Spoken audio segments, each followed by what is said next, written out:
बंद किया जाना चाहिए? पूर्णतः तो नहीं बंद किया जाना चाहिए। एक सोशल डिस्टेंस इस वक्त स्वामी प्रसाद मौर्य ने इस्तीफा दे दिया है। इस वक्त की बड़ी खबर, मौर्य ने राज्यपाल को इस्तीफा भेजा है। इस वक्त चुनावी माहौल में इस वक्त की सबसे बड़ी खबर, योगी सरकार के मंत्री स्वामी प्रसाद मौर्य ने इस्तीफा दे दिया है। इसके पीछे क्या वजह है, कुछ ही देर में हम अपडेट करेंगे। मौर्य ने राज्यपाल को इस्तीफा भेज दिया है। यूपी के जो तमाम बड़े चेहरे हैं, सीएम योगी से लेकर डिप्टी सीएम तक की मौजूदगी इस वक्त कहां पे है, ये हम आपको बताते हैं। आज बड़ी बैठक हो रही है दिल्ली में बीजेपी दफ्तर में, लेकिन इस बीच स्वामी प्रसाद मौर्य ने इस्तीफा दिया है। इस वक्त की सबसे बड़ी खबर, राज्यपाल को इस्तीफा सौंप दिया है। इस वक्त की सबसे बड़ी जानकारी, विधानसभा चुनाव से पहले ये इस्तीफा। अमित हमारे साथ जुड़ चुके हैं। अमित, इसके पीछे वजह? देखिए, पिछले कुछ दिनों से ये कयास लगाए जा रहे थे कि स्वामी प्रसाद मौर्य जो है वो बीजेपी से नाराज हैं, वो उनकी नाराजगी चल रही है और इस बाबत कयास लगाए जा रहे थे कि वो मंत्रिमंडल से इस्तीफा दे सकते हैं। और ये कयास लगाए जा रहे थे, जो सूत्र बता रहा है कि वो समाजवादी पार्टी की तरफ रुख कर सकते हैं, समाजवादी पार्टी को ज्वाइन कर सकते हैं। अभी फिलहाल जो खबर आ रही है कि उन्होंने इस्तीफा दे दिया है। स्वामी प्रसाद मौर्य बड़ा दलित चेहरा है उत्तर प्रदेश के। अब देखना होगा कि जिस तरीके से खबरें आ रही थी कि वो समाजवादी पार्टी ज्वाइन कर सकते हैं, क्या वो चूंकि आप कह रहे हैं, आप उस पॉइंट पे आ भी गए जहां पे मैं पहुंचना चाह रही थी। मैं यही समझना चाह रही हूं कि बिना किसी बात के, बिना किसी शर्त के वो कहीं ऐसे इस्तीफा तो देंगे नहीं, तो किससे बातचीत, किससे डीलिंग? समाजवादी पार्टी का इस बीच आपने जिक्र कर भी दिया। देखिए, ये कयास लगाए जा रहे थे कि तो स्वामी प्रसाद मौर्य जो है वो समाजवादी पार्टी ज्वाइन कर सकते हैं। हालांकि जब हमने उनसे पिछले दिनों बातचीत करने की कोशिश की थी तो उन्होंने सरकार दिया था और हमने ये भी उनसे पूछा था कि क्या वो मंत्रिमंडल से इस्तीफा देंगे, क्या वो बीजेपी छोड़ेंगे। तो इस बारे में उन्होंने कुछ कहा नहीं था। उन्होंने कहा था कि ये वक्त बताएगा। लेकिन जिस तरीके से देखा जा रहा था, जिस तरीके से उनकी नाराजगी थी बीजेपी को लेकर, योगी सरकार को लेकर, और ठीक वही जो उन्होंने जो उनका पत्र है जो राजभवन गया है उसमें उन्होंने जो बातें जिक्र की है उसमें साफ देखिए उन्होंने जो जिक्र किया कि नौजवानों को साथ लेकर नहीं चल रहे थे, किसान, बेरोजगार नौजवानों के मुद्दे पर। तो ये जब कोई रिजाइन करता है तो इस तरीके की बातें लिखते हैं। लेकिन फिलहाल खबर है कि वो रिजाइन दे चुके हैं। अब देखना होगा कि क्या जो बातें कयास लगाई जा रही थी कि वो समाजवादी पार्टी ज्वाइन कर सकते हैं, तो देखना होगा कि वो ज्वाइन कर रहे हैं कि नहीं। लेकिन स्वामी प्रसाद मौर्य बड़े दलित चेहरा थे, वो बड़े दलित नेता थे। जब उन्होंने बहुजन समाज पार्टी छोड़कर बीजेपी को ज्वाइन किया था तो ये मायावती के लिए एक करारा झटका था। अब देखना होगा कि अब स्वामी प्रसाद मौर्य का रुख क्या होता है। जी, इस बीच हम क्या कहें अपने दर्शकों को कि क्या मान मनोबल के लिए कोई गुंजाइश बची है, कोई इसके लिए जगह है? क्योंकि आज जितने भी बड़े चेहरे वो सब यहाँ पे हैं, मतलब दिल्ली में। मैं आपका रुख करूंगी, अनिला सिंह हमारे साथ जुड़ चुके हैं। अनिला जी, ऐसी खबर मिल रही है कि स्वामी प्रसाद मौर्य ने पार्टी से इस्तीफा दे दिया है। अब ये उनकी इच्छा, ये उनकी इच्छा है। ये इस प्रकार के नेता होते हैं जैसे आपने जो, अगर हम बिजनेस लैंग्वेज में बात करते हैं तो आपने वेंचर कैपिटलिस्ट सुना होगा। तो कुछ राजनीतिक दलों के लिए ये वेंचर पॉलिटिशियन हैं, वेंचर राजनीतिज्ञ हैं।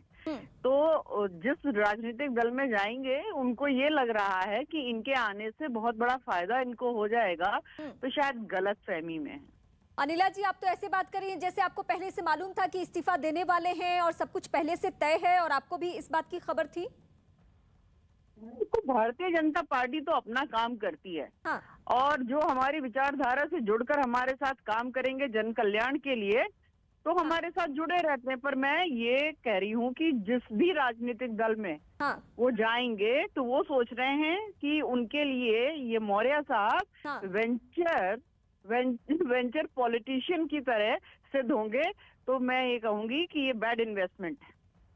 पूर्वांचल से ताल्लुक, कृषि मंत्री, और अगर ऐन चुनाव से पहले अगर वो छोड़ देते हैं तो आपको नहीं लगता कि जनता आपसे भी सवाल पूछेगी और विरोधी आपसे भी सवाल पूछेंगे? जनता जो भारतीय जनता पार्टी की जो आइडिया, भारतीय जनता पार्टी का जो काम है उस पर वोट देती है, कमल के फूल पर वोट देती है। हाँ, अच्छा, आपको मालूम है समाजवादी पार्टी से उनकी बातें चल रही है, कोई शर्त और कुछ डीलिंग चल रही है, इस तरीके की कोई बात? मुझे कोई जानकारी नहीं है इस विषय में। लेकिन आप जिस तरीके से बात कर रही हैं उससे तो तय हो चुका है कि इस्तीफा ही नहीं दिया है अपने पद से, बल्कि बीजेपी भी शायद छोड़ देंगे कुछ ही घंटों में, या छोड़ चुके हैं? इच्छा है, छोड़ चुके हैं या छोड़ दिए? मुझे जानकारी नहीं है। अभी आप मेरे से पूछ रही हैं कि भाई ये इस्तीफा दे रहे हैं, ये हाँ। दूसरे राजनीतिक दल में जाएंगे, तो मैंने कहा कि जो इस तरीके के लोग हैं तो वो फिर वेंचर पॉलिटिशियन दूसरे राजनीतिक दल इनको लेना चाहिए, उनका लॉस है। लेकिन अनिला जी, मैं आपसे ये जानना चाहती हूँ कि बीजेपी वो पार्टी है जहां एक एक कार्यकर्ताओं को भी वैल्यू दिया जाता है, लेकिन आपका जो लहजा है वो बहुत सख्त है स्वामी प्रसाद मौर्य को लेकर। इसके पीछे क्या वजह है? बिल्कुल भी सख्त। मैंने आपको बताया ना, भारतीय जनता पार्टी एक ऐसा राजनीतिक दल है यहाँ पे जो बड़े से बड़े पद पर भी कोई हमारा कार्यकर्ता है जो शीर्ष पद हो, और एक आम कार्यकर्ता, उसकी जो आस्था है, उसकी जो लॉयल्टी है वो पार्टी के प्रति होती है। और जो पार्टी के प्रति चाहे अप्स डाउन, खुशी गम, हम सब एक साथ रहते हैं। परंतु अगर कोई मौका परस्ती की राजनीति करना चाहता है तो उसका तो व्यक्तित्व भी वही है। आप इसे मौका परस्ती कह रही हैं, और विरोधी क्या कहते हैं उसके लिए हम जुड़ेंगे कुछ ही देर में कुछ और पार्टी के लीडर से भी। फिलहाल शुक्रिया, लेकिन इस वक्त की सबसे बड़ी जानकारी, विक्रांत हमारे साथ मौजूद है, हमारे सहयोगी हैं इस वक्त। विक्रांत, इस वक्त की सबसे बड़ी खबर, कृषि मंत्री योगी सरकार में श्रम मंत्री फिलहाल इस्तीफा दे चुके हैं, और तमाम जो बीजेपी के दिग्गज चेहरे हैं उत्तर प्रदेश से जिनका ताल्लुक है, उन सबकी मौजूदगी दिल्ली में है।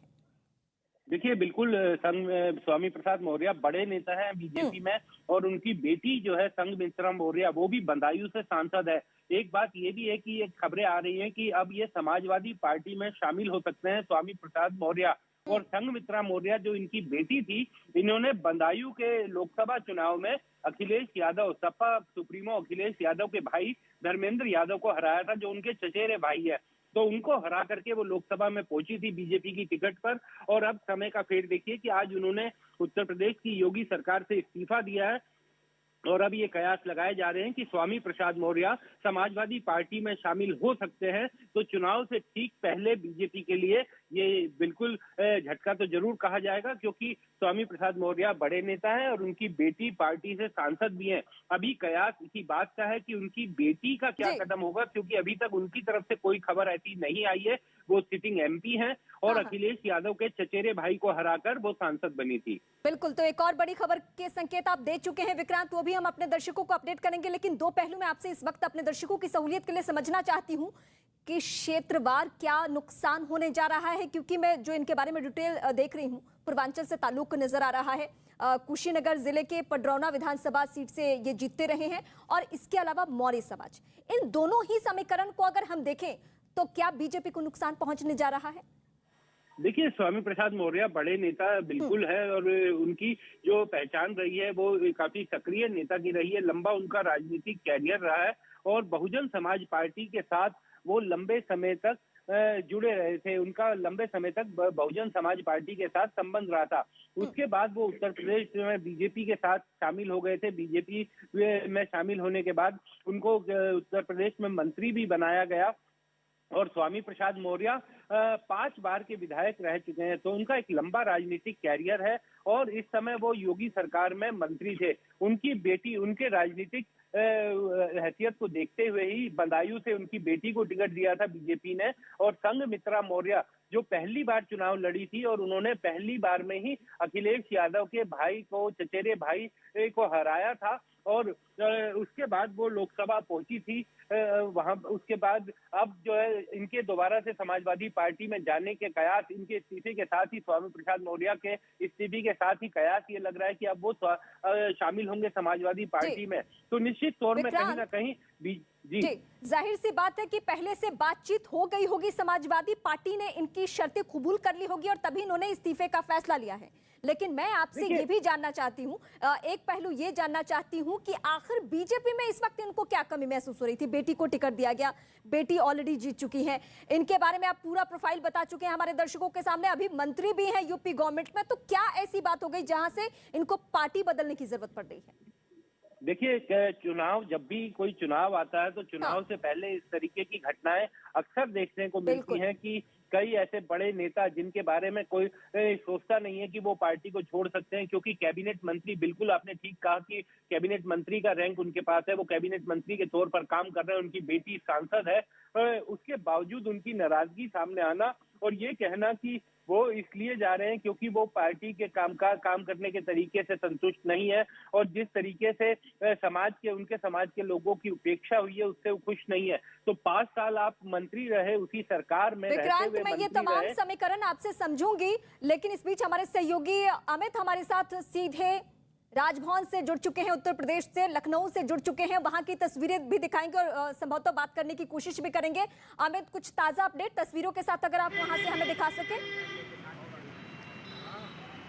जी हाँ बिल्कुल रीमा, मैं आपको तस्वीरें दिखा रहा हूँ। ये राजभवन की तस्वीरें हैं, यहाँ पर आप तस्वीरों में देख सकते हैं और यहीं पर उन्होंने अपना इस्तीफा भेजा है। स्वामी प्रसाद मौर्य ने यहीं पर अपना इस्तीफा भेजा है और इस वक्त जो बताया जा रहा है कि वो यहाँ पर नहीं है और फिलहाल स्वामी प्रसाद मौर्य यहीं नहीं, लखनऊ में ही नहीं है इस वक्त और बताया जा रहा है कि वो कहीं क्षेत्र में है, वो लगातार प्रचार प्रसार कर रहे हैं। फिलहाल जो बड़ा चेहरा दलित नेता के तौर पर जाने जाते थे, दलित नेता का बड़ा चेहरा स्वामी प्रसाद मौर्य जो है, यहाँ पर इन्होंने अपना इस्तीफा भेजा है और इस वक्त तस्वीरों में आप यहाँ पर देख सकते हैं कि सिक्योरिटी गार्ड है यहाँ पर, तमाम जो राज्यपाल हैं वो अंदर हैं, लेकिन यहाँ से निकल चुके हैं स्वामी प्रसाद मौर्य। यानी जो पिछले 2-3 दिन से कयास लगाए जा रहे थे कि स्वामी प्रसाद मौर्य बीजेपी से नाराज चल रहे हैं, योगी सरकार से नाराज चल रहे हैं, बीजेपी के बड़े नेताओं से नाराजगी है उनकी और ये कयास लगाए जा रहे थे कि वो अनुराग भदौरिया समाजवादी पार्टी के नेता इस वक्त हमारे साथ जुड़ चुके हैं। अनुराग जी, कहा यह जा रहा है, हमें जो जानकारी मिल रही है कि आपकी पार्टी ज्वाइन कर सकते हैं स्वामी प्रसाद मौर्य। मैंने आप बोल दिया कि भारतीय जनता पार्टी का मतलब हो गया हार। अब कोई भारतीय जनता पार्टी के साथ नहीं रहना चाहता, हाँ। इसलिए भारतीय जनता पार्टी छोड़ के लोग जा रहे हैं। तो भारतीय जनता पार्टी को तो जनता ने नकार दिया है। जब भारतीय जनता पार्टी को जनता ने नकार दिया है तो फिर बचता ही क्या है? भारतीय जनता पार्टी कंफर्मेशन आपके पास आ रहे हैं स्वामी प्रसाद मौर्य? मैं तो ये कह रहा हूँ कि भारतीय जनता पार्टी के साथ अब कोई नहीं रहना चाहता, क्योंकि भारतीय जनता पार्टी मतलब हार है। हाँ। जो भारतीय जनता पार्टी में रहेगा जनता उसको हरा देगी, इसलिए भारतीय जनता पार्टी से लोग छोड़ के भाग रहे हैं। अब आप यही ब्रेकिंग आपको बहुत मिलती रहेंगी धीरे धीरे, क्योंकि बीजेपी से कोई नहीं लड़ने वाला। सर, अभी एक ब्रेकिंग न्यूज दे दीजिए हमें कि अब आपके पास वो कब पहुंच रहे हैं? इस्तीफा तो दे दिया उन्होंने। अरे आपको ब्रेकिंग न्यूज दे रहा हूँ कि भारतीय जनता पार्टी से कोई नेता लड़ना ही नहीं चाहता, क्योंकि भारतीय जनता पार्टी ही मतलब हार हो चुकी है। तो उत्तर प्रदेश की जनता ने भारतीय जनता पार्टी के शासनकाल में जो दर्द, जो तकलीफ झेली है, उन्होंने तय कर लिया है कि अब प्रदेश के अंदर में भारतीय जनता पार्टी नहीं जीतने वाली, इसलिए लोग भारतीय जनता पार्टी में नहीं रहना चाहते। इन सारे सवालों का जवाब तो हम बीजेपी से लेंगे। अभी कुछ ही देर में हम कोशिश कर रहे हैं कि बीजेपी के कोई लीडर हमारे साथ जुड़े, लेकिन अनुराग जी अगर आप हमारे साथ जुड़े हुए हैं तो मैं अनुराग जी से जुड़ूंगी एक बार फिर से, लेकिन इस बीच हमारे सहयोगी अमित हमारे साथ बने हुए हैं। अमित, लहजा आप देख रहे हैं समाजवादी पार्टी का, क्योंकि यही इसी लहजे में अब समाजवादी पार्टी बीजेपी से सवाल पूछेगी कि आपके यहाँ सब कुछ ठीक है तो आखिर कैबिनेट मंत्री क्यों इस्तीफा दे रहे हैं?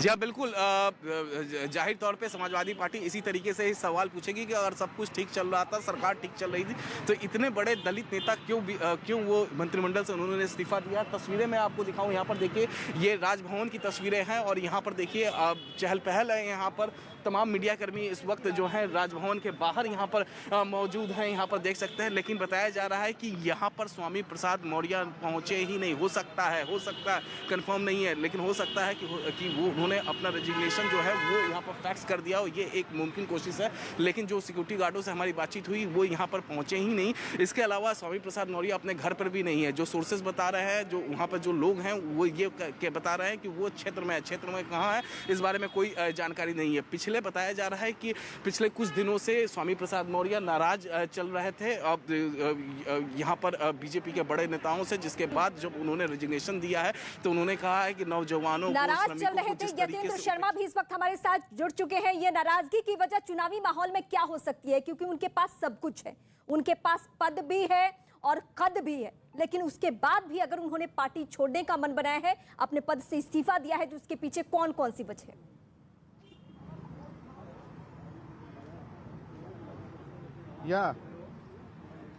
यतेंद्र,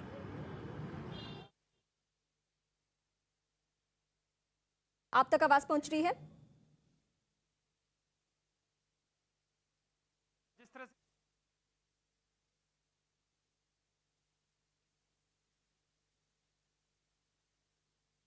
अमित, मेरा